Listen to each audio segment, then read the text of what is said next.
Costa Rica, Ecuador. El Fondo Latinoamericano de Reservas FLAR es un acuerdo financiero regional que ha estado operando en América Latina por más de 40 años.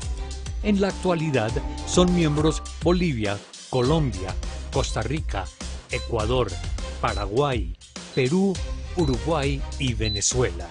Sus principales funciones son ofrecer apoyo financiero a la balanza de pagos de los países miembros y contribuir a mejorar las condiciones de inversión de sus reservas internacionales. Desde su creación en 1978, el FLAR ha otorgado más de 50 préstamos a los países miembros y en algunas épocas les ha prestado más recursos que el Fondo Monetario Internacional. El FLAR invierte los recursos en los mercados internacionales y toma depósitos de bancos centrales y otras entidades oficiales. Asimismo, el FLAR ha administrado múltiples portafolios de inversión y le ofrece a algunas entidades servicios de administración de riesgos. Como acuerdo financiero regional, el FLAR hace parte de la Red de Seguridad Financiera Global en compañía del Fondo Monetario Internacional, los acuerdos financieros de otras regiones del mundo y las reservas internacionales de los países. FLAR.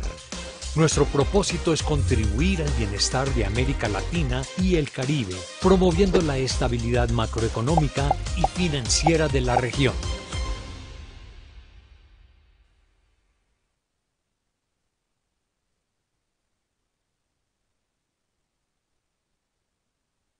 Hola, bienvenidos. Hello, welcome. La sesión va a ser en español. Voy a hacer un breve anuncio en inglés y regreso en un segundo.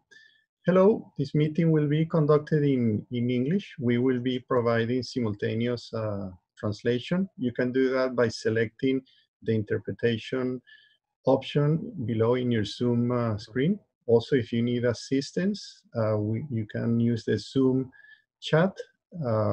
Please introduce your request and we'll be getting back to you with assistance at that respect. Hola, bienvenidos a un nuevo capítulo de nuestras conversaciones de Cartagena o Cartagena Talks, organizadas por el FLAR. Como ven, estamos muy agradecidos que nos acompañen nuevamente. Esperamos que ustedes, sus seres queridos, sus colegas, sus equipos se encuentren saludables, en buen espíritu y efectivos. Como pueden ver, me encuentro en uno de los salones de Cartagena, en los que típicamente nos reunimos. Pues lastimosamente, en esta ocasión no es posible congregarnos físicamente. Esto es algo que superaremos y vendrán tiempos mejores. De ello no me queda la menor duda. Entre tanto, a través de estas iniciativas, el FLAR busca prestar su servicio a la región y a sus instituciones públicas, las cuales a su vez juegan un rol pivotal en el bienestar de millones de personas en Latinoamérica y en otras regiones del mundo. En estos tiempos tan retadores y de tanta incertidumbre, aplaudimos sus labores y su vocación de servidores públicos. En esta ocasión tenemos el lujo de tener como invitado a Ludovic Subran. Ludovic es el economista principal de Allianz. Ludovic dirige la investigación económica de Allianz. Este equipo tiene un puente de investigación de primera categoría sobre países, sectores, mercados de capital y tendencias para proporcionar a sus clientes el mejor conocimiento de su clase. Antes de unirse a Allianz, Ludovic trabajó para instituciones prestigiosas como el Ministerio de Finanzas francés, Naciones Unidas y el Banco Mundial. Ludovic también enseña economía en la Escuela de Negocios HEC. Ludovic está clasificado entre los 100 líderes franceses del mañana y a menudo comparte análisis con clientes y medios de comunicación. Sin mayores preámbulos, en primera instancia les comento, pueden hacer sus preguntas en el chat de Zoom. Solicitaríamos pues, que lo vayan haciendo en la medida que se les ocurra. Mientras mejor haremos nuestro mejor esfuerzo para atenderlas en la mayor medida posible. Entonces, sin mayores preámbulos, las dejo con Ludovic. Ludovic, Te reitero nuestro profundo agradecimiento. La sesión es tuya. Adelante, por favor. Muchísimas gracias, Iker, y muy buen día a todos. De hecho, aquí es la tarde, pero para ustedes creo que es más la mañana. Quiero que me disculpen que voy a intentar hablar en español. Como buen franchute tengo un acento horrible, pero aprendí el español en Panamá, entonces no es mi culpa si hago algunos errores cuando hablo español. Y continúo aprendiendo en Dominicana Republicana, entonces a veces digo cosas que son modismos, pero no sé de dónde es. Es un placer para mí estar con ustedes. Es tal vez uno de los pocos beneficios de esta crisis que es posible hablar a un foro como esto sin tener que viajar muy lejos para esto. Entonces, espero que los insumos los interese y que podamos tener una discusión interesante sobre el futuro de los mercados de la economía. Entonces, voy a compartir mi pantalla. Entonces, tal vez no me van a ver directamente. Que me den un momento. Ok. Aquí va. Entonces, las diapositivas son en inglés y pueden hacer sus preguntas en inglés, francés o español. Mira, yo tengo, voy a intentar empezar con más o menos el escenario que desarrollamos al inicio de la crisis y después ver cómo se desarrolla ahora este tipo. Para entenderlo, tengo un marco analítico que es bastante sencillo, que son estas 4 etapas. Etapa número 1 fue de veras la crisis con el full lockdown en muchos de los países. Tuvimos al máximo casi la mitad del mundo que estaba en fase de lockdown y casi el 3/4 del PIB mundial que estaba también en fase de lockdown. Eso es importante entender esto porque al final estamos apenas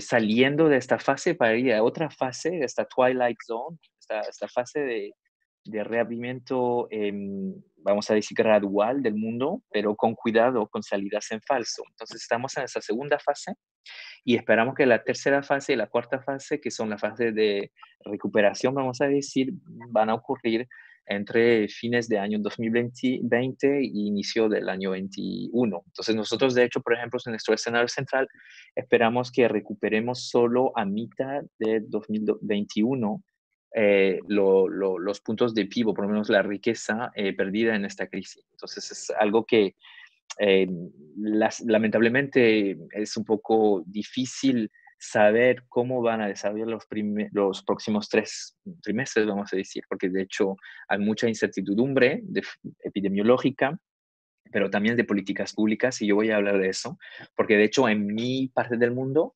estamos saliendo poco a poco de esas fases de confinamiento, de lockdown, pero lo más difícil ahora para los actores privados, inversores, empresas, familias, es entender cómo los dirigentes, cómo las políticas públicas van a formarse para ayudar a la recuperación, para acondicionar, focalizar el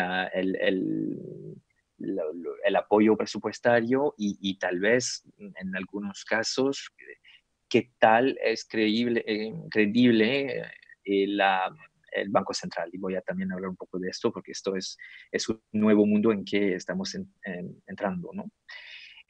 Primera cosa, el trabajo del economista es un trabajo muy humilde en esta fase, porque de hecho no tenemos muchos datos en tiempo real, pues tenemos datos de Google, de TomTom, de OpenTable, son muchos datos, pero los datos de PIB son muy atrasados. Entonces, de hecho, la crisis lo que es más importante es que los datos de la economía real, como las morosas o el desempleo, van a llegar mucho antes de que tenemos la confirmación de punto del lado del PIB de la magnitud de la crisis y también de cuánto las decisiones de políticas públicas fueran eh, cuajadas con las necesidades creadas por esta crisis, que es una crisis que define una generación, es una crisis que ocurre una vez cada 100 años, lamentablemente esta vez ocurrió 2 veces en 10 años, pero es interesante entender que como inicio en la economía real, las respuestas a la crisis son muy diversas que la crisis financiera del 2008, pero también como empieza en la economía real, la gente se dio cuenta con mucha angustia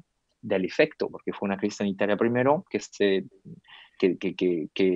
hizo crisis del comercio mundial, que se hizo crisis financiera y ahora crisis económica y esperemos, no tanto social o política, pero vamos también a hablar de eso porque es bastante un tema que nos va a llevar a fines del 2021 en cuanto a cómo vamos a salir de esta crisis y qué tal los mercados van a reaccionar a lo que yo llamo los errores de políticas públicas de fin de periodo, que son mucho más importantes que lo que hemos hecho hasta hoy en términos de respuestas, que sea del Banco Central o del apoyo presupuestario. Em, pues la crisis en fase uno, como lo dije, lo que cambió, y eso es un cambio casi estructural, ¿no? Es un cambio en cuanto a el hecho de que hace un año, yo no sé cuántos economistas escuchaba que me decían, ay, no tenemos más espacio presupuestario, no tenemos más poder en el Banco Central porque los tipos de intereses son muy bajos, los balances son enormes, la deuda pública es enorme y ves, y ves. De hecho, es algo que los ingleses llaman un deep pocket syndrome, que decir que de hecho ahora parece que la plata es gratis, como dicen los dominicanos, la lana es por doquier.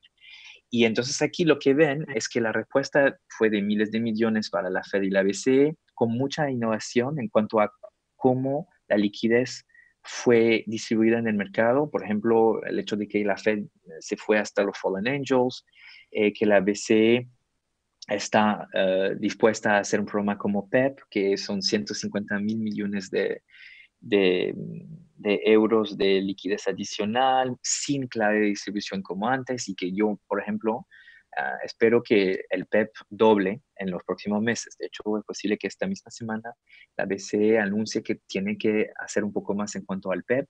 Y eso es un tema muy interesante porque de hecho fueron las bancas centrales que hicieron la mayor parte del trabajo, como siempre, porque son los únicos, quedan como las únicas instituciones que son cooperativas y que tienen un impacto sin discusión casi, y de hecho hasta ahora la mayoría de esos bancos centrales del norte, como que sean la BCE y la Fed, no han aún distribuido toda la liquidez que han anunciado. De hecho, la Fed ha comprado casi 2.000 millones de dólares de bonos al tesoro, pero no ha hecho casi nada en la parte de las empresas, vamos a decir, que son borderline investment grade. Lo mismo en Europa, la BCE compra casi 35.000 millones de euros de bonos al tesoro cada semana, pero es muy poco comparando con la brecha de financiamiento de los países que se anunció cuando tienen casi 10 puntos de PIB de medidas de emergencias en países como Alemania o Francia. Y eso fue la parte también que fue bastante exitosa, la coordinación entre apoyo presupuestario y bancos centrales. Entonces tienen aquí, la mayoría de los países hicieron lo mismo. En Europa muchos de esos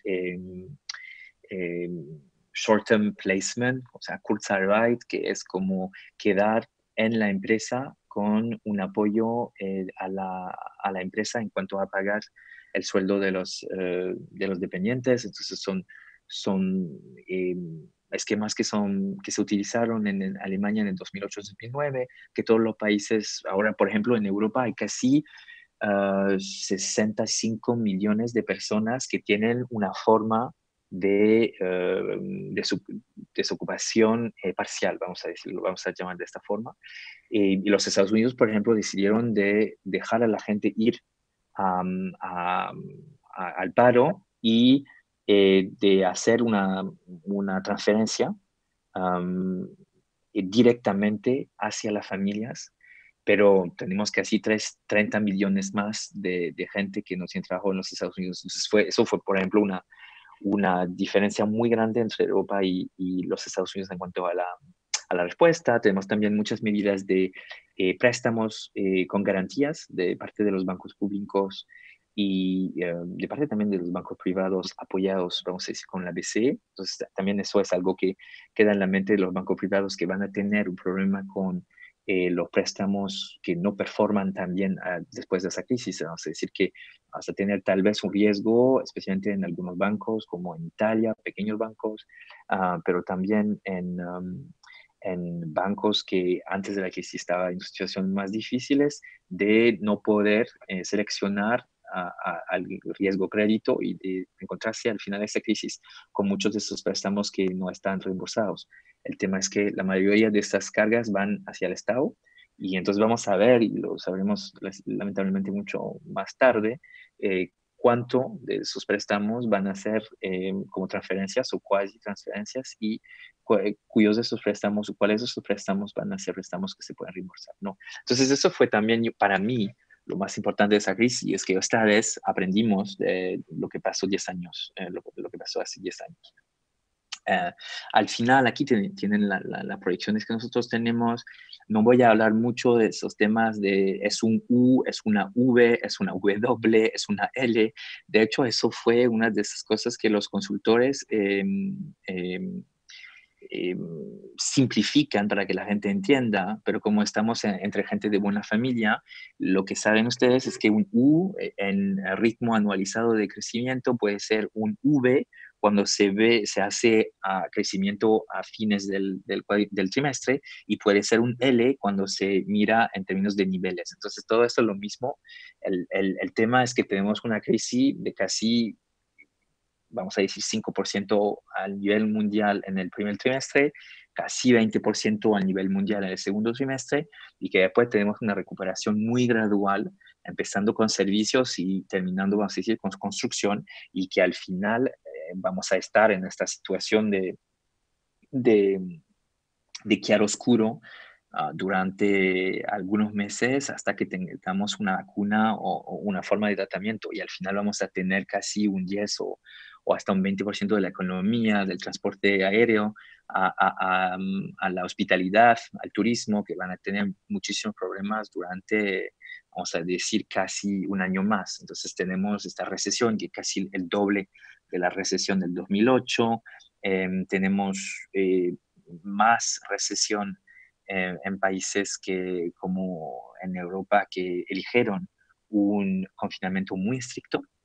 Eso es sin riesgo, y voy a hablar un poco de los riesgos de este escenario, sin riesgo de la segunda ola de epidémica y todo eso. Yo no soy epidemiologista, yo hago economía, pero como han notado en esta crisis que los epidemiologistas son peores que los economistas.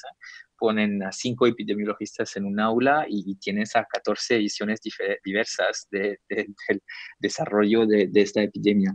Los economistas normalmente si pones a 5 en una mesa, tienes 6 visiones, que es mucho.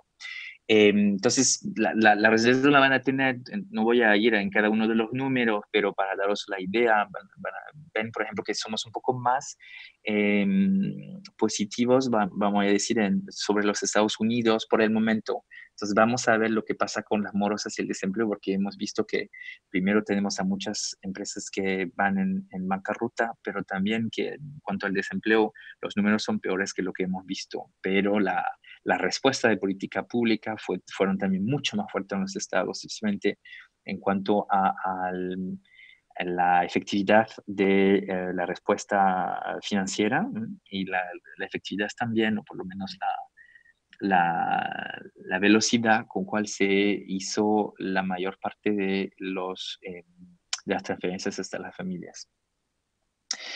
Entonces, en esta fase 2, esta fase de un poco de purgatorio, vamos a decir, lo que más disturbe a la gente es el tema de la desconexión entre los mercados acciones y la economía real, porque de hecho los mercados acciones subieron mucho más veloz que la economía real, que sigue siendo en esta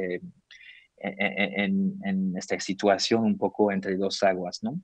Hay muchas razones detrás de eso. Nosotros somos mucho más conservativos en cuanto a la dirección de los mercados. Nosotros pensamos que cada mercado oso, los bear markets, no son lineares. Entonces, nosotros esperamos que haya más correcciones si los datos epidemiológicos o si los errores de políticas públicas o si la incertidumbre, especialmente en los Estados Unidos en cuanto a las elecciones, por el momento, imaginamos, por ejemplo, pueda cortar un poco este tipo de sesgo que tiene los mercados acciones hasta las noticias buenas, vamos a decir. Entonces nosotros estamos como muchos un poco puzzled por la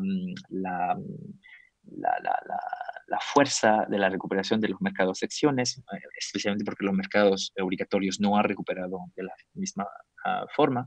Y segundo, porque hay muchas incertidumbres sobre quién compró. Hay muchas hipótesis, ¿no? Son inversores mucho más retail, porque los grandes institucionales, por ejemplo, como Allianz, no volvieron al mercado aún porque necesitas un poco más protección para hacerlo. Son más los hedge funds, o puede ser que sea algo sobre el cambio más que sobre los fundamentales, etcétera, etcétera. Yo lo que sé es que somos un poco atentos, vamos a decir, con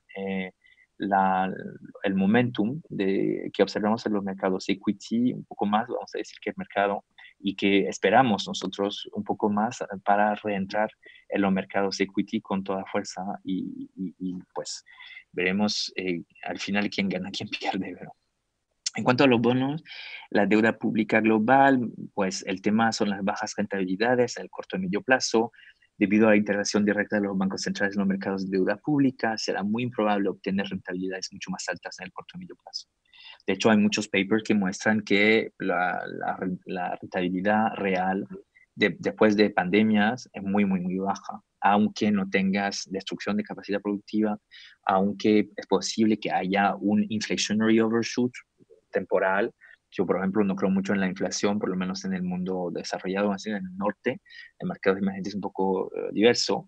Y al final estimamos que las políticas monetarias actuales tienen un impacto en la deuda pública a largo plazo de unos 130 puntos básicos en la eurozona y de casi 70 puntos en los Estados Unidos. Una de las cosas que tal vez puedo decir aquí es el tema también del cambio en el universo de inversión. Porque el Banco Central, por ejemplo, europeo, hace casi un matching entre oferta y demanda de bonos públicos. Entonces tienes, vamos a decir, en 2022, 2023, 2024, casi cierto que que tengamos una situación de yield curve control con el BCE, que va a ser el dueño de casi el 50% de los bonos públicos europeos, y lo mismo para la Fed. En el 2023-2024, si tenemos este tipo de financiamiento de parte de los países avanzados del norte, vamos a tener un universo de inversión donde la cuota de la deuda, de la deuda pública emergente va a ser mucho más pequeña que antes. Entonces, lo que está pasando ahora con esas medidas de emergencias sin precedente o sin mucho precedente, está cambiando también de forma un poco estructural el universo de inversión en el fixed income, y es algo que nosotros estamos pensando cómo va esto a pesar en los spread, en las divisas, los cambios, pero también en el comportamiento, vamos a decir, de grandes inversores institucionales. Y es algo que me encantaría intercambiar con ustedes en esta charla. No voy a poner mucho, ya hablé un poco del desempleo y de las morosas. Tal vez si hablamos un poco de la deuda pública emergente, porque acabo de deciros que es un mercado cada vez más oportunista. Y si bien es cierto que el peso de la deuda emergente en los mercados globales de deuda pública ha ido ganando protagonismo a lo largo de los años, su consideración desde el punto de vista del inversor internacional sigue siendo la de un activo de medio alto riesgo, convirtiéndola en moneda de cambio en momentos de alta incertidumbre. Y es algo que tenemos que realmente, cómo se ve la deuda emergente de parte de inversores institucionales en los Estados Unidos y en Europa. Es casi como ecualizado, vamos a decir, con deuda corporate triple B, ¿no? En cuanto a los flujos de capital, las fugas de capital experimentadas en marzo desencadenaron una rápida depreciación de los tipos de cambios emergentes, combinado con un aumento sustancial del coste de la deuda soberana. Y debido a esa persistente volatilidad, entendemos que tanto los tipos de cambios como los de intereses seguirán un camino errático y extremadamente dependiente del sentimiento cortoplacista. Y esto también, los temas de liquidez y volatilidad para los mercados emergentes, pero también yo voy a decir el tema de la credibilidad de las instituciones, por ejemplo, de la Signature, los bancos centrales es algo que es bastante importante, ¿no?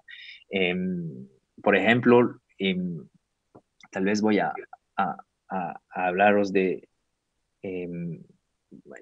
aquí, por ejemplo, tienen el tema de cómo el mundo ve el tema de las medidas de respuesta de los países emergentes. Si bien la reducción de los tipos de intereses oficiales fueron las medidas más directas y generalizadas, se adoptaron otras políticas menos convencionales.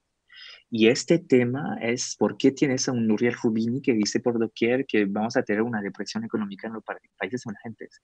Porque hay un poco un tratamiento diferente entre los países del norte, que pueden hacer cualquiera, y los países emergentes que siguen siendo vistos con mucha desconfianza en cuanto a su posibilidad de manejar este tipo de crisis, especialmente cuando empieza a hacer, vamos a decir, quantitative easing.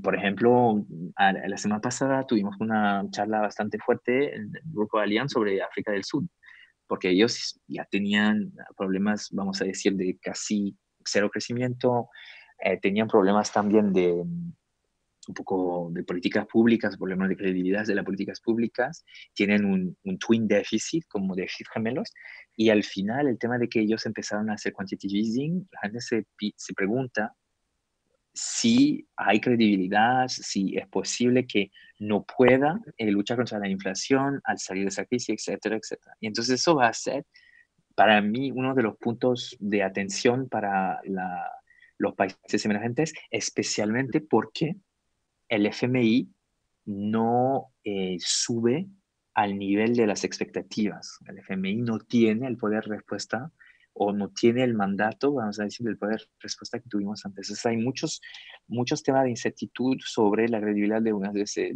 las instituciones en los países emergentes y eso es importante, vamos a decir, porque cómo se va a absorber ese shock si hay un problema de credibilidad. Y yo creo que las divisas pueden tener otro verano difícil, vamos a decir, en el 2020, pero también un poco más allá. Por ejemplo, el Banco Central de Brasil compraría más bonos como porcentaje del PIB. Los efectos sobre los tipos de cambio y la inflación todavía desconocidos dependerán de la credibilidad del banco y el uso de esta misma deuda. Entonces, la transparencia en cuanto a cómo se gasta lo que la gente lleva en los mercados va a ser muy importante en entender cómo los inversores internacionales ven estos tipos de deuda. Eh, no sé si OnLatam y las empresas, no sé si os interesa el tema de, yo tengo también otro sobre lo obligatorio de las corporaciones, aquí es más bien sobre los mercados de acciones. El tema es, de hecho, cuánto fuerte puede ser la recuperación y ven que estamos entrando en un mundo donde la mayor parte de las políticas públicas son no cooperativas. Entonces, a muchos de los esfuerzos que están hechos hasta la demanda local, incluso porque hay esta guerra comercial entre los Estados y la China, pero también porque hay mucha politización de las medidas de recuperación para que ayude mucho a la política de demanda local. Por ejemplo, un país como Alemania, el hecho de que aceptó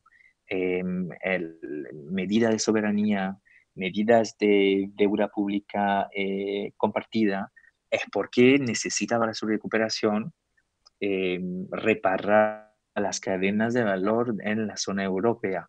Y entonces está dispuesta a dar un subsidio para, para que sus clientes continúen de comprar lo que producen. Y entonces esto quiere decir también que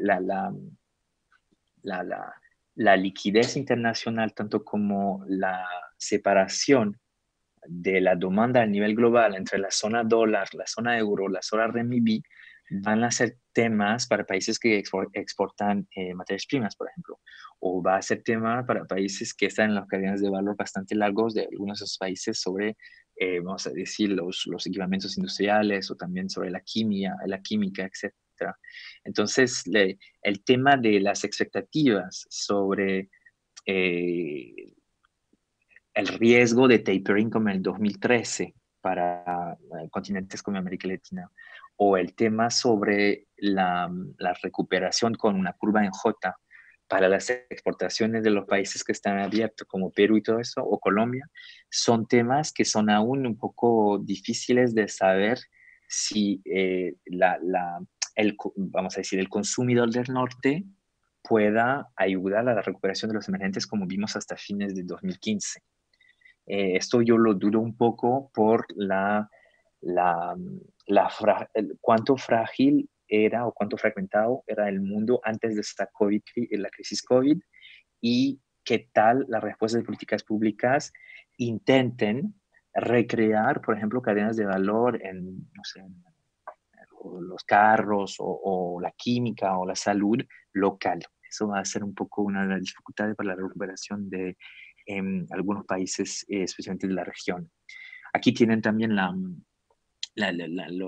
previsiones que tenemos para los países de la región, entonces a la contracción de 4% del PIB en el 2020, el tema de México, sobre, hasta ahora, y es verdad que los países de la región son atrasados en términos de la curva epidemiológica, pero hay, hay casi un ajuste, o por lo menos hay un efecto recesivo de, de la poca reactividad de las políticas presupuestarias en la región, ¿no? Entonces hubo un poco de reacción de las políticas monetarias, hubo, yo creo, bastante buena reacción de parte de las políticas sanitarias, pero el tema es la credibilidad y cuánto eficaz puede ser una política presupuestaria de estímulo para la región y en los grandes países especialmente. El tema de los errores de políticas públicas que sea claro, en países como Ecuador, Argentina, tenemos este tema de los default, pero un país como México, por ejemplo, tiene un poco de fiscal room to maneuver y no la utilizó. Un país como Brasil está jugando un poco con el tema entre el arbitraje entre salud y economía. Entonces, eso puede ser también algo que la gente, pues por lo menos los inversores, cuando ven a la región, nota mucho, no discriminan aún entre los países, que eso es un poco raro también, pero muestra que no es una crisis, que si hay discriminación, vamos a decir, una crisis un poco menos importante, pero la respuesta de políticas públicas de esos países es una de las sorpresas para mí en cuanto a la reactividad y la, mm, la capacidad de algunos de los países de salir de esta crisis un poco menos dañados que otros. Tenemos buenas respuestas para Chile, de Perú, siempre son los mismos países que tienen materias primas, entonces están un poco empujados por el exterior, de innovar y de estar competitivos, pero para la región va a ser una recuperación bastante floja en el 2021, entonces tenemos que darlo en la mente en cuanto a los riesgos que pesan sobre esta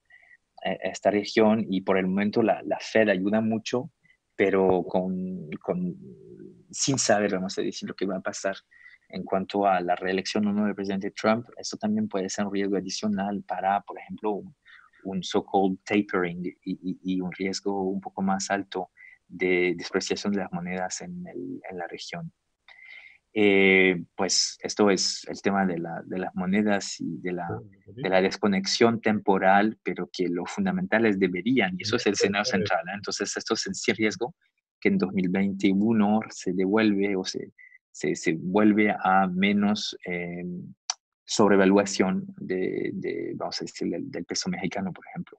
Pero hay un momento, hay una ventana de oportunidad un poco en términos de la emisión, para un país como México, por ejemplo, porque la emisión de moneda local es un poco más interesante comparando con lo que debería ser si fuera en moneda internacional. Y que me querías preguntar algo, ¿no? Sí, sí, es que tienes cerca de media hora. Si pudieras tratar de acelerar un poquito para dejar tiempo para las preguntas. Gracias. Yo terminé, de hecho, yo tengo muchas slides, entonces aquí me puedo poner y puedo utilizar unas de las slides para las respuestas y demandas. Entonces yo puedo terminar ahora y podemos pasar a preguntas y respuestas. Me va súper bien. No, las últimas dos o tres láminas se veían bien, bien interesantes también. No Ay, sé, entonces, ¿quieres que le muestre? sí, porque Seven Ways This Could Go Wrong Ay, y la otra de Crisis yo pensaba Legacy. que solo los seguros estaban obsesionados por los riesgos, pero Ujú. que Flar estaba más interesado eh, por las oportunidades. Una cosa sobre el riesgo social, claro, y el hecho de que muchos de los países de la zona tienen un incremento bastante importante en los últimos 5 años del riesgo social. Entonces, es algo que va a ser también el tema de políticas públicas de los próximos meses, a ver cómo se negocia una parte de las políticas públicas viendo el tema del desempleo, pero también de la visión que tiene la gente de la creatividad de las políticas públicas. Es un tema en todo el mundo, pero particularmente en América Latina. Entonces,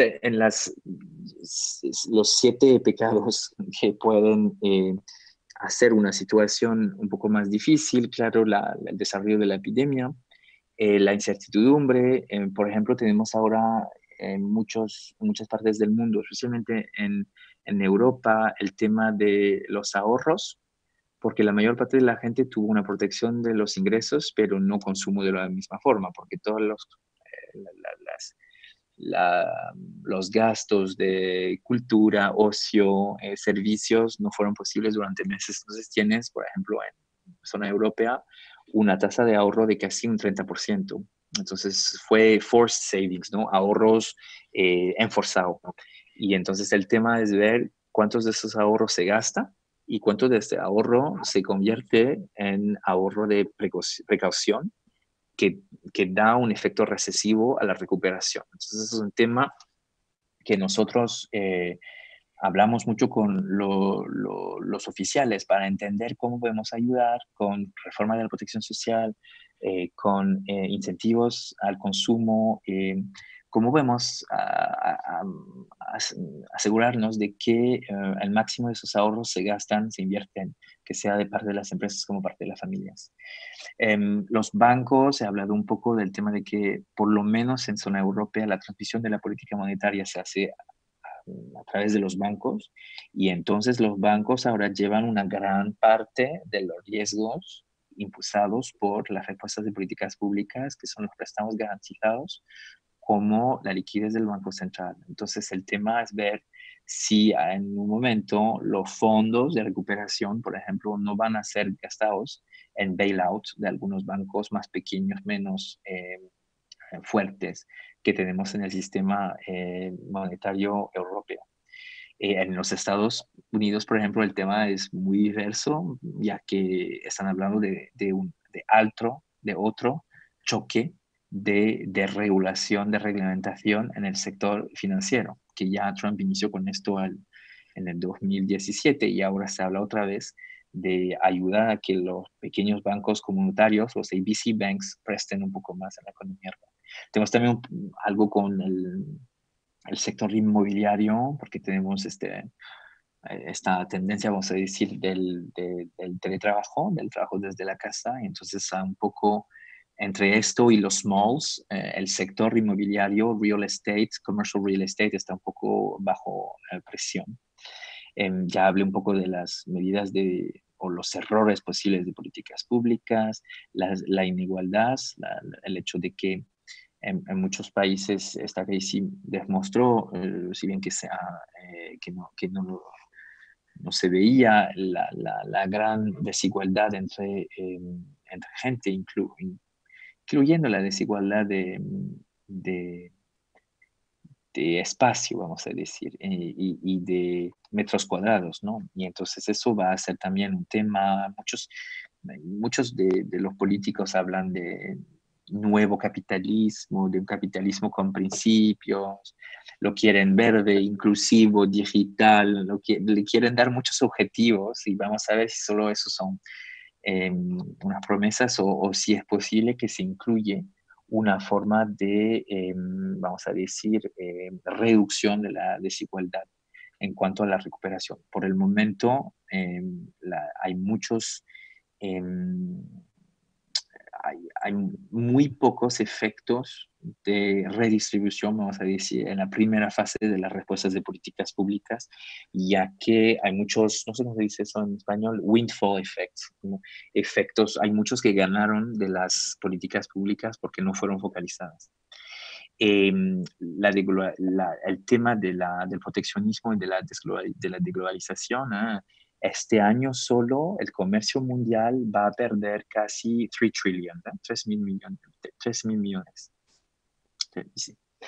Y entonces eso es bastante importante en sectores como energía, pero también en sectores donde tenemos márgenes que son un poco más basadas al volumen. Entonces, todos los negocios de import-export, todo eso. Entonces, nosotros, una de las cosas que las tarifas,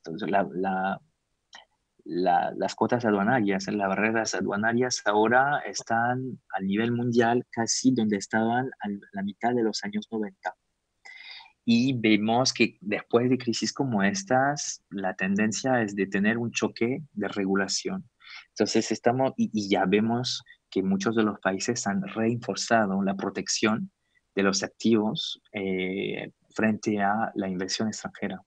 Entonces, es un poco para países como Corea del Sur, como Alemania, como países de la región de América Latina que tienen exportación de materias primas, el riesgo es de tener un poco más dificultades, vamos a decir, a poder exportar y entonces a no recuperar, sino a la mitad de lo que podría recuperar. Y la última cosa es el tema, claro, de la inflación y del hecho de que con el proteccionismo, pero también con la monetización excesiva de la deuda pública y el riesgo de algunas cadenas entre precio y salarios, porque hay muchos gobiernos que hablan de aumentar los salarios, por ejemplo, en la salud. El tema de la inflación, nosotros no la esperamos muy fuerte, por ejemplo, en los Estados Unidos a un 3,5%, en zona europea a un 2%, pero hay mucho miedo en cuanto al efecto inflacionario y de inflación de especialmente la inflación monetaria creada por la acción del Banco Central. Yo la veo más en el precio de los activos, más que el precio al consumidor, pero es un tema también que podría quebrar un poco la fuerza de la recuperación que nosotros tenemos casi igual al choque de 2020 y entonces esta recuperación casi a nivel de precrisis a mitad del 2021. Iker, ya terminé. Sí, no, súper interesante, Ludo.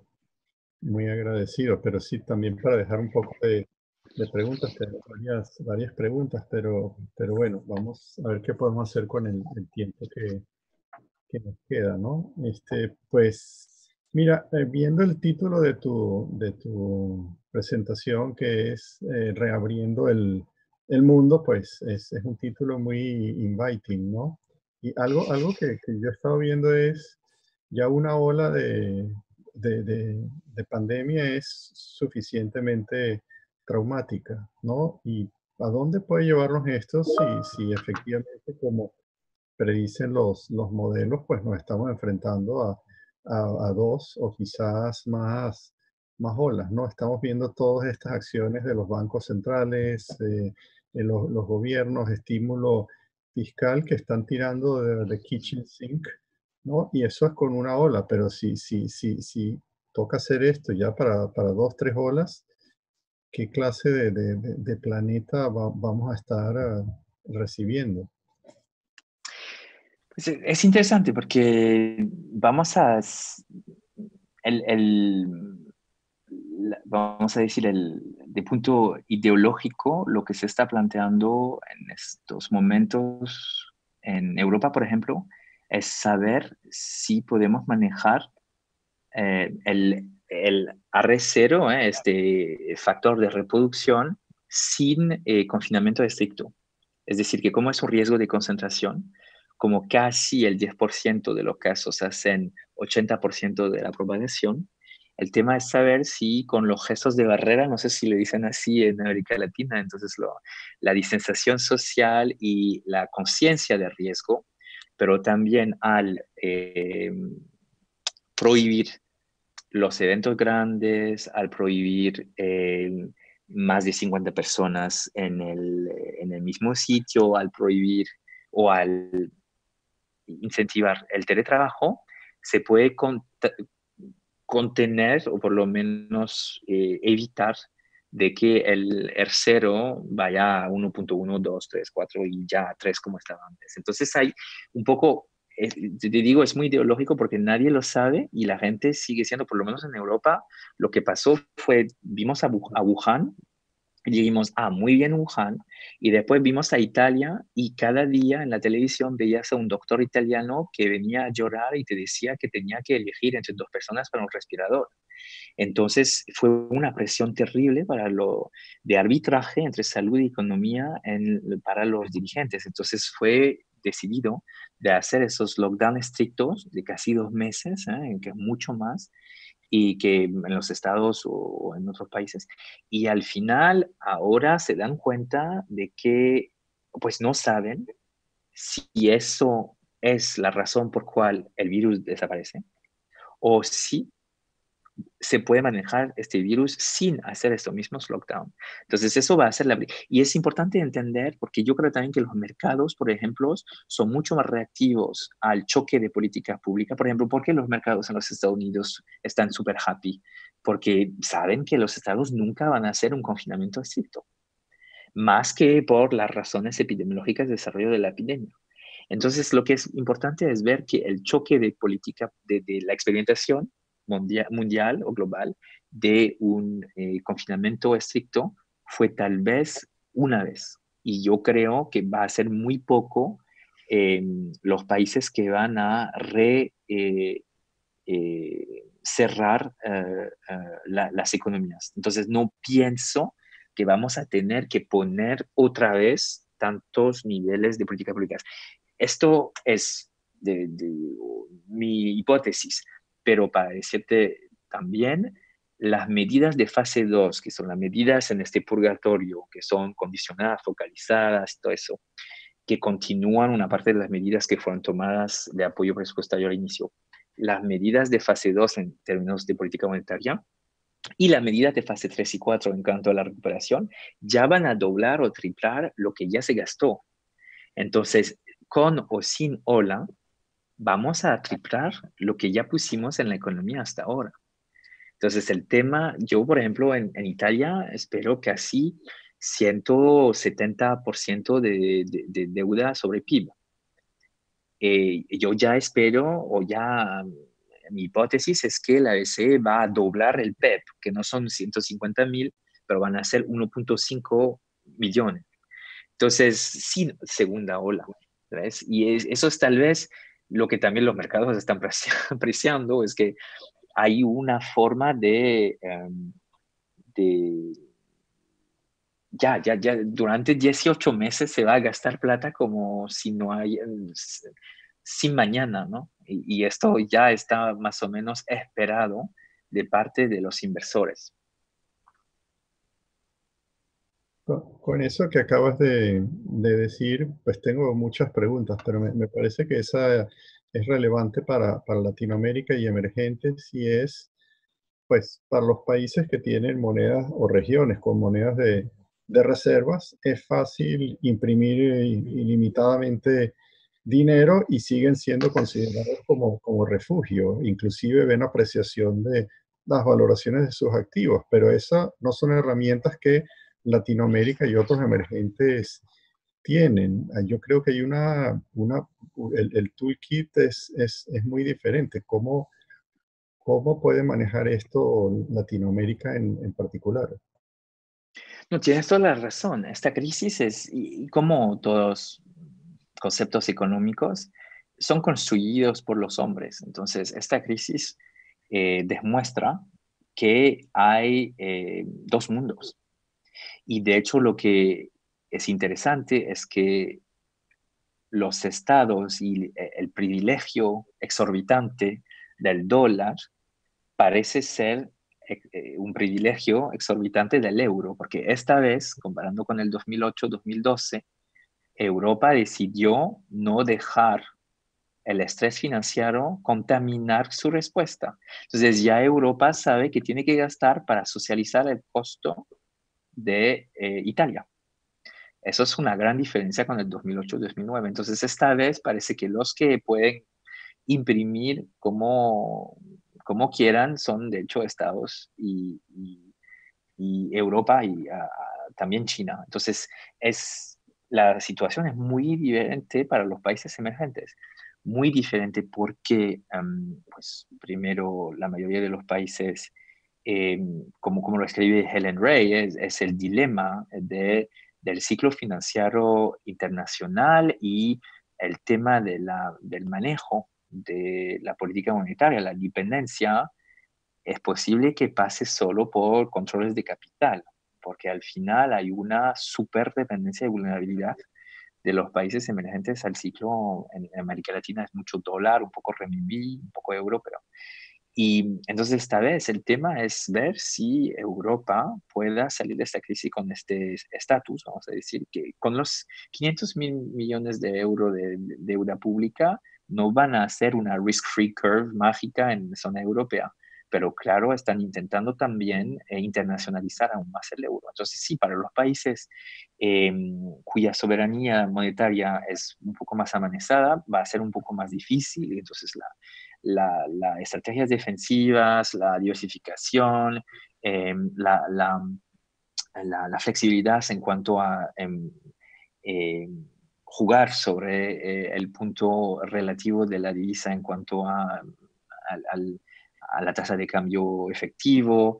Eso va a ser, de hecho, una de las formas para los países eh, adaptarse a esta crisis. La buena noticia es que la mayor parte de los países de la región tienen reservas muy fuertes.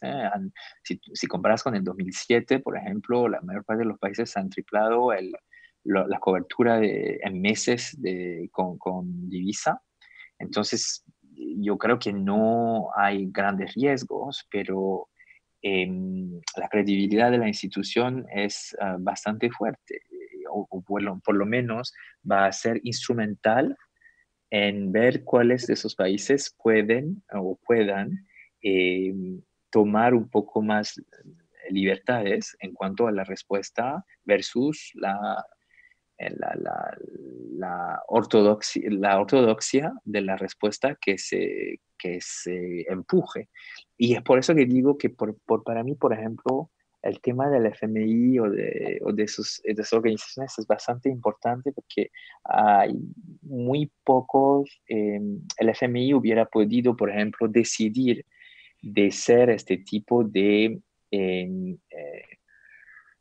de super QE entity con la SDR. Entonces hubiéramos podido mutualizar un poco el riesgo emergente con un rol que desempeñará el FMI de emitir SDR para ayudar a los países virtuosos, ¿no? Hubiera eso podido ayudar a los emergentes a aprovechar del casi mismo estatus que algunos de los países de Europa o de Estados Unidos. No estamos ahí por poca fuerza y poder, pero eso hubiera podido ayudar más. En este momento, sin este apoyo eh, innovativo, vamos a decir, los países están con sus vulnerabilidades antes de la crisis y están vistos desde estas vulnerabilidades. Entonces, dependiendo de las márgenes que tienes, puedes tomar un poco más de riesgo, puedes gastar un poco más para la recuperación. ¿Sí? Pero es un double treatment claro entre los países emergentes y los países avanzados en la respuesta a esta crisis. Mm. Muy bien, pues tenemos poco tiempo. Vamos a tomar alguna pregunta de la audiencia. Pregunta Martínez Cover del Banco Central de Bolivia. ¿Qué disrupciones podríamos esperar en el supply chain? Preservar el valor en cualquier moneda ahora es más riesgoso que antes. Yo digo, dado el poco tiempo que tenemos, le agregaría un par de cosas yo a la pregunta, pues esto tiene implicaciones en desglobalización, por una parte, y también algo interesante que tú has comentado en tus publicaciones y entrevistas, que es el intervencionismo del Estado, ¿no? Estados más fuertes, impacto en democracia y demás. ¿Qué opinas al respecto? ¿Qué pensarías? Pues hay dos temas. El primero es el tema de la relocalización. Hay muchos países que están empujando una forma de relocalización y una dependencia limitada hacia las importaciones de los insumos de países extranjeros. Eso es una tendencia que ya existía antes de la crisis y que se va aumentando, se va amplificada por la crisis. Por ejemplo, en el sector automóvil, pero también en el sector de salud, químico. En Europa ahora el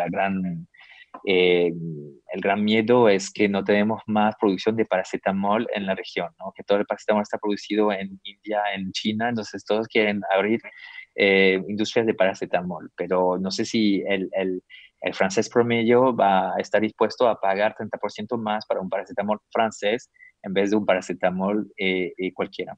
El segundo tema es el tema de la financiación de las cadenas de valor, porque eh, hay muchos países ahora en términos de las políticas públicas que están ayudando al financiamiento de la tesorería. Por ejemplo, en Allianz tenemos a una subsidiaria que se llama Euler Hermes, en América Latina se llama Solunion, que es una empresa que hace seguro crédito. Y hay muchos de los países que ayudan a sus empresas tener avance de pagos para que vayan a exportar y que sean comercialmente competitivos, porque puedan estar pagados un poco más tarde por sus clientes, porque el Estado le apoya con el balance. Y esas medidas, por ejemplo, ayudan mucho a las empresas que tienen cadenas de valor un poco más largas, ¿no? Como por ejemplo en el sector automovilístico, donde hay muchos intermediarios y hay muchos países con plástico, textil y todo eso. Cuando las políticas públicas quieren ser un poco más ofensivas, y China lo hizo mucho en los últimos 10 años, ponen un poco de tesorería y por capilaridad te ayuda a ir a atacar nuevos mercados porque no estás limitado en tu financiamiento por el banco invisible de tus proveedores. Y eso es bastante de tus clientes, ¿no? Del término de pago de tus clientes. Y eso es bastante interesante de ver que eso cambia mucho. Por ejemplo, en los países del Asia ahora, como fueron los primeros impactados por la crisis y los primeros a salir, están ayudando mucho a las empresas que vayan al exterior, ¿no?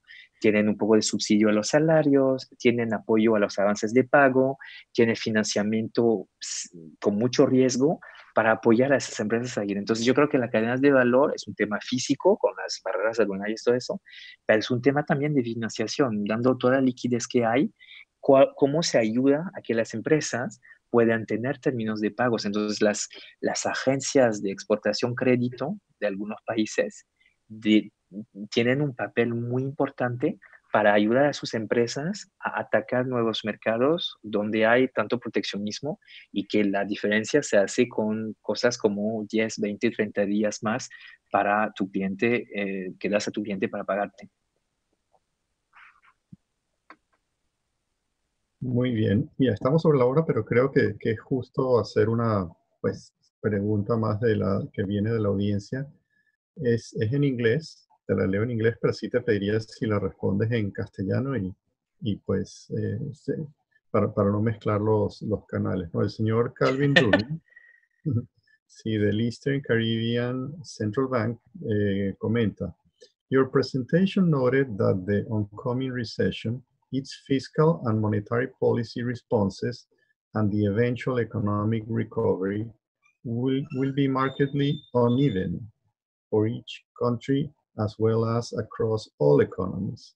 Entonces, as a member of the Eastern Caribbean Central Bank, we have seen member countries undertake significant fiscal stimulus comparable to the programs in more developed countries such as the USA. My question is, for a central bank such as ours, whose currency is pegged to the US dollar, can you suggest policy responses that we might introduce except for amending commercial bank lending rates, since we do not control those rates? Sí. ¿Y puedo contestar en inglés? ¿Te molesta? Pues sí, te Okay, diría para no mezclar los canales, porque okay, si no okay, no hay todos problema. les toca cambiar. No, no hay problema. Entonces, primero, muchísimas gracias por la pregunta y salúdame a Timothy Antoine, porque cuando estaba en el banco, trabajé con él cuando era Financial Secretary of Grenada, entonces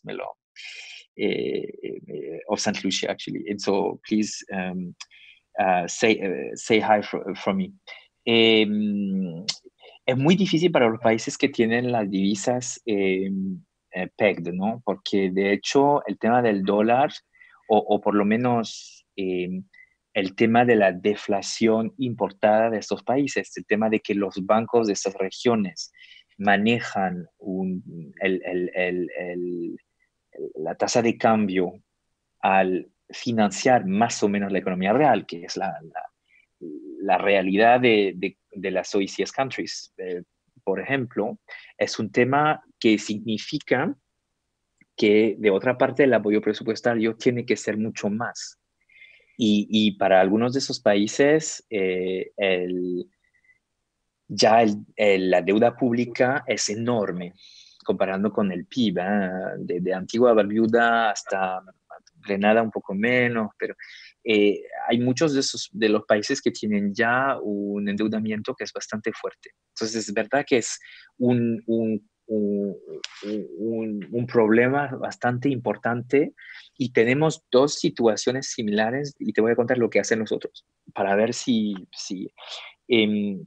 los países que tienen, los países del Golfo, como Saudi Arabia, como Bahrein y todo eso, tenían exactamente lo mismo problema cuando el precio del dólar fue muy bajo. Ellos tenían este PEG y había muchos rumores sobre el tema de que el PEG podría saltar. Entonces lo que hicieron es que fue una decisión muy fuerte de mantener el PEG a cualquier costo. Y fue lo mismo para Hong Kong. Entonces eso puede ser una medida de credibilidad muy fuerte y de hecho todo el resto lo hace el apoyo presupuestario. Y entonces toda la idea es de hacer gastos con efectos multiplicadores muy fuertes para no perder, porque cada punto de déficit adicional tiene que dar muchos puntos de crecimiento. Entonces el tema de crecimiento, crecimiento, crecimiento. Entonces para los países que decir, porque en los OECS, por ejemplo, el problema ahora es el turismo y los ingresos del turismo y todo eso, pero quiere decir que infraestructura, capital humano, competitividad sobre los servicios, para St. Kitts and Nevis, por ejemplo, el problema de los colegios de medicina también va a ser un problema, pero hay que puntar por puntos de PIB. Otro caso que es bastante lo mismo y que está cambiando ahora es el caso de los países francófonos del África que están pegados, que están vinculados al euro. Y aquí el tema es de cambiar la moneda, porque no pueden más, no pueden más. Es decir, que la deflación que importan por razones de los bancos que no prestan y el tema de la, eh, vamos a decir, de la descompetitividad por una moneda demasiado alta en cuanto a la competitividad hacia la exportación, es un problema. Entonces ya anuncian que van a cambiar poco a poco la moneda con garantía, pero sin un PEG duro, para aprovechar de este momento para jugar un poco sobre la atractividad relativa, vamos a decir, de la zona y entonces atraer a las inversiones extranjeras hacia la zona. Entonces, esos son los dos pasos. Yo creo que el tema del OIC es porque el choque es doble con el turismo y con la, vamos a decir, la profundidad del mercado financiero. Yo creo que el tema es gastar bien, es gastar lo mejor posible y confiar en la credibilidad de la moneda en cuanto al PEG que tiene. Pero hay un trabajo de intermediarios muy fuertes. Se debe trabajar de forma muy, muy, muy fuerte con los bancos hasta que, y eso no se hace mucho en el Caribe, pero podría hacerse mucho más, que haya préstamos garantizados por la OECS Bank. Entonces se podría garantizar una parte de los préstamos, que hay una consolidación, vamos a decir, de los préstamos en el balance de los estados, pero que no todo sea liability, que una parte se transforme en puntos de crecimiento. Eso podría ser tal vez una solución híbrida. Muy bien, muy bien. Pues Ludovic, muchas gracias. Pues ya hemos pasado un poquito de la hora, pero nuevamente profundamente agradecidos por tu tiempo, por todas tus perspectivas, tiempos realmente complejos, bastantes enredos se ven por delante y pues tocará hacerlo lo mejor que se pueda en la medida que se tenga más información. Así que muchas gracias. Muchas gracias. Fue un Y placer. pues sí, igualmente también pues quería agradecer al equipo del FLAR, pues toda la producción, ellos son en realidad los héroes detrás de la cámara y finalmente también muchas gracias a todos los participantes por toda su participación y apoyo. Los estaremos esperando en nuevas ediciones de estas Cartagena Talks. Muchas gracias. Esperamos se mantengan saludables y en buen espíritu. Así que hasta luego.